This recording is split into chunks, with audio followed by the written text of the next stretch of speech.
Gostaríamos nesse momento de refletir dentro do livro de Habacuque no tema Discussões de Deus, sobre o tema da nossa segurança inabalável no Senhor. E num aspecto, Habacuque menciona no capítulo 3, que nós já estamos refletindo mais especificamente, nos versos 18 a 19, no seu salmo, ele diz: todavia, eu me alegro no Senhor, exulto no Deus da minha salvação. O Senhor é a minha fortaleza. Isso mostra uma dimensão de confiança e segurança que Habacuque tem no Senhor, diante da sua experiência com o Senhor.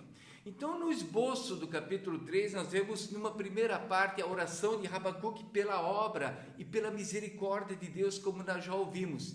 E numa segunda parte, ele faz a descrição da teofania, da manifestação cósmica do juízo de Deus e da salvação de Deus para com o seu povo. São os versos 3 a verso 15 desse capítulo 3.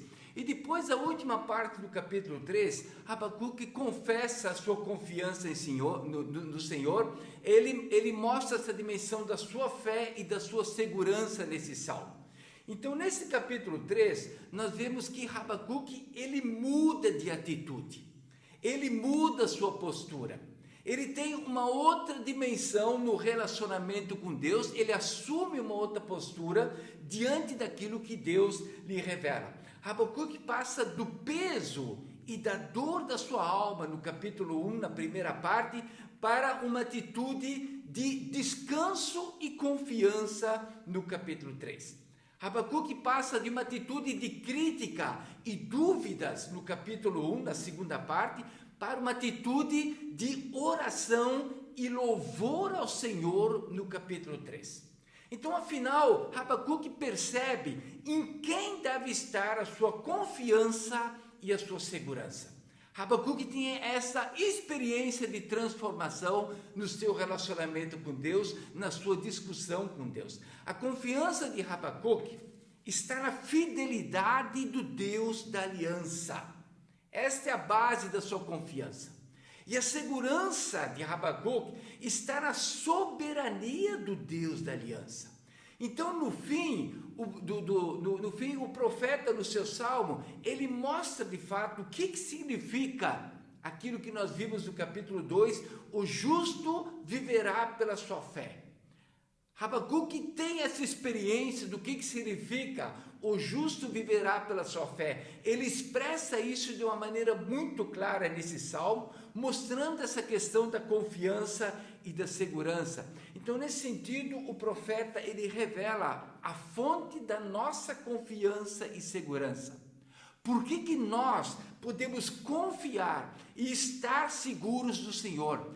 De que maneira Habacuque expressa isso no seu livro? Nós queremos ver alguns aspectos. No primeiro aspecto está no próprio nome de Deus, Yahvé. Eu sou o que sou, ou eu serei o que serei, a dimensão da constância de Deus, da sua eternidade, dos seus atributos imutáveis, do seu caráter imutável, da sua natureza imutável. Esta é a base da confiança e segurança de Habacuque. E no segundo aspecto nós vemos também a questão da certeza de que Deus cumprirá a sua palavra. Na visão que ele dá ao profeta no capítulo 2, no verso 3, ele diz: escreve a visão, porque com certeza vai se cumprir.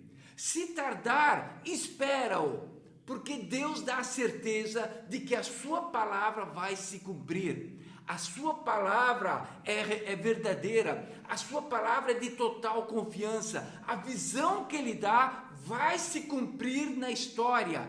E com base nesta confiança, Habacuque pode dizer: eis o soberbo, a sua alma não é reta nele, mas o meu justo pela sua fé viverá. Essa é a base da confiança que ele tem em termos de Deus cumprir a sua promessa. E depois a segurança também de Habacuque está na soberania, na justiça e na sabedoria de Yahvé.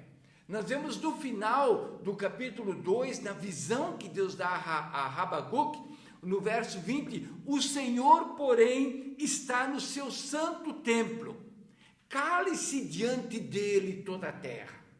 Deus é soberano sobre a história. Deus é soberano sobre a sua criação. Ele reina com justiça. O seu juízo é sempre sábio, é fundamentado na sua natureza justa, na sua natureza reta. E nós vemos essa dimensão também expressa no próprio credo apostólico.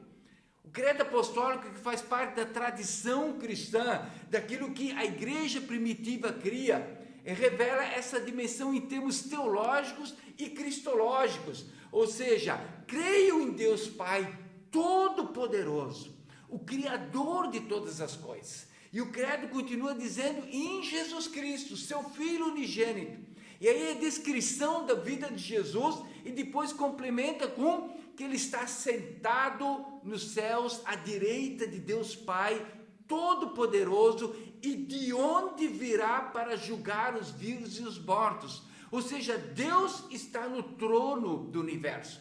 Ele tem sob controle a história. Nele nós podemos ter segurança. E também o Novo Testamento fecha o cânon bíblico com essa mesma ideia.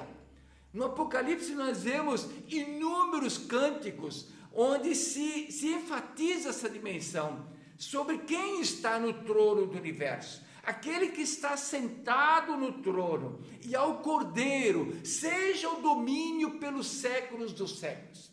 Ou seja, nós podemos confiar, pois nós estamos seguros na soberania, no poder, na sabedoria de Deus, na sua justiça, que finalmente vai manifestar-se. E é por isso que Habacuque, ele muda de atitude. De discussão com Deus, ele passa a oração. De uma atitude de crítica, ele passa a uma atitude de louvor. De uma atitude de peso na alma, ele passa para uma atitude de confiança. Nesse sentido, a oração do profeta Habacuque é expressa já no início do capítulo 3. O título diz Oração do profeta Habacuque, sob a forma de um canto. Ou seja, Habacuque mudou a sua atitude. E esse aspecto também mostra que a oração torna-se o caminho para a revelação divina. Isso é uma dimensão fundamental para a nossa vida. Não há revelação do Senhor sem a vida de oração do seu povo, de intercessão do seu povo. E aqui vemos o quarto aspecto da segurança de Habacuque. Está na teofania, na manifestação da glória, do poder e do juízo de Deus, bem como na manifestação da salvação de Deus da salvação do seu povo através do seu ungido. E esses versos do 3 ao 15 do capítulo 3 dão uma representação poética dessa dimensão da teofania, da manifestação de Deus em termos de juízo e em termos de salvação. No verso 15 nós vemos: marchas com os teus cavalos sobre o mar, pela massa das grandes águas. Ou seja, uma expressão da ação de Deus na história, usando figuras apocalípticas, mas que mostra esta intervenção redentora na história da humanidade, na história da sua criação. Porque o Senhor, ele é soberano sobre toda a história, sobre a criação. E Habacuque demonstra isso de maneira poética, de maneira escatológica, com figuras cósmicas, mostrando a realidade do Deus em que nós cremos e da segurança que nós podemos ter, da garantia da sua salvação. Por isso que no Novo Testamento nós vemos a salvação já cumprir-se em Cristo Jesus.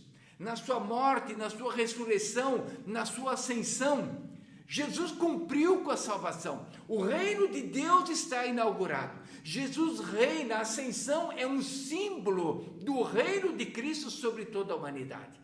Mas evidentemente essa salvação será consumada dentro da história também com a segunda vinda gloriosa de Jesus. Mateus 24, nos versos 27 a 31, Jesus diz: e verão o Filho do Homem vindo nas nuvens do céu. Assim como o raio sai do Oriente, se estende até o Ocidente, o relâmpago, assim há de ser a vinda do Filho do Homem. Esse é o grande evento que aguarda a história da humanidade. Se a vinda de Jesus dividiu a história em antes de Cristo e depois de Cristo, A sua segunda vinda é o grande evento da consumação, é o grande evento que vai consumar a salvação, e é também o evento que vai trazer o juízo sobre a grande Babilônia, sobre a estrutura, o sistema de governo desse mundo que se opõe a Deus. Então o juízo sobre a grande Babilônia e evidentemente a redenção para toda a criação, como nós vemos no final do livro do Apocalipse, Apocalipse 21 e 22, os próprios céus invadem a terra e toda a dimensão física da obra criada vai ser transformada para que o próprio Deus habite com o seu povo e nós viveremos para sempre com o Senhor numa nova perspectiva de existência que não terá fim. Então, por isso, o justo, na perspectiva de Habacuque, o justo viverá pela sua fé, independente das circunstâncias ao seu redor, independente da crise que ele enfrenta, independente de como está o mundo, ele pode ter confiança no Senhor, pode estar seguro no Deus em que ele põe o seu clamor, a sua confiança. E Habacuque diz, ainda que a figueira não floresça, ainda que não haja fruto na vide, ou que o produto do oliveira minta, ou que os campos não produzam mantimento, ou as ovelhas e o gado desapareça do aprisco e do curral. O Habacuque diz, diante desse quadro, dessa calamidade, eu me alegro no Senhor, exulto no Deus da minha salvação. E ele diz, o Senhor é a minha fortaleza. No meio da crise, no meio da carestia, no meio da calamidade, o Senhor é a minha fortaleza. Ele me faz meus pés como os da corça, faz-me andar seguro. E aqui está a expressão da confiança de Habacuque. Portanto, a nossa segurança em meio às crises está no Senhor. Nós vivemos tempos confusos, tempos difíceis, tempos de calamidade. E nós podemos esperar que esses tempos ficarão piores. Jesus assim disse. Esse é o desenrolar da história quando a humanidade segue o caminho da grande Babilônia, o caminho do governo anti-Deus, o caminho da injustiça e da corrupção. Nós vemos ao nosso redor guerras, nós vemos pandemias, nós vemos violência, nós vemos o aborto, nós vemos injustiça, nós vemos corrupção, nós vemos desamor e, mais tristemente, nós também vemos apostasia. A mentalidade que se coloca ante o governo de Deus. E esse é o quadro do nosso tempo. É diante dessa situação que nós vivemos. Não precisamos fazer muito esforço para perceber isto ao nosso redor. Mas Jesus disse, aquele, porém, que perseverar até o fim, esse será salvo. Essa é a promessa de Jesus, essa é a confiança que nós temos. E ele ainda diz, e será pregado este evangelho do reino por todo o mundo. E então virá o fim. Por isso, a nossa maior segurança é a nossa participação na Missio Dei, mesmo no meio da apostasia. Se estamos envolvidos com a obra de Deus, se estamos seguros no Deus em que nós cremos, naquele que tem o controle e o domínio sobre todo o universo, aqui está a base da nossa segurança, aqui está a nossa confiança. É por isso que o justo viverá pela sua fé, independente das circunstâncias ao seu redor. É para o Senhor que nós olhamos. Essa foi a experiência transformadora de Habacuque. Ele, de uma atitude de dúvidas, de angústia, chegou a uma atitude de descanso e de confiança, porque ele olhou para aquele que está sentado no trono do universo, para aquele que tem a história em suas mãos, para aquele que governa com justiça e para aquele que finalmente trará a justiça eterna sobre toda a criação. Mas será que haverá temor e tremor no meio do povo de Deus? Será que nós encontramos ainda um povo expectante pela ação do Senhor em sua obra, um povo seguro e confiante no Senhor? Será que haverá temor no meio do povo de Deus? É sobre isso que queremos refletir agora.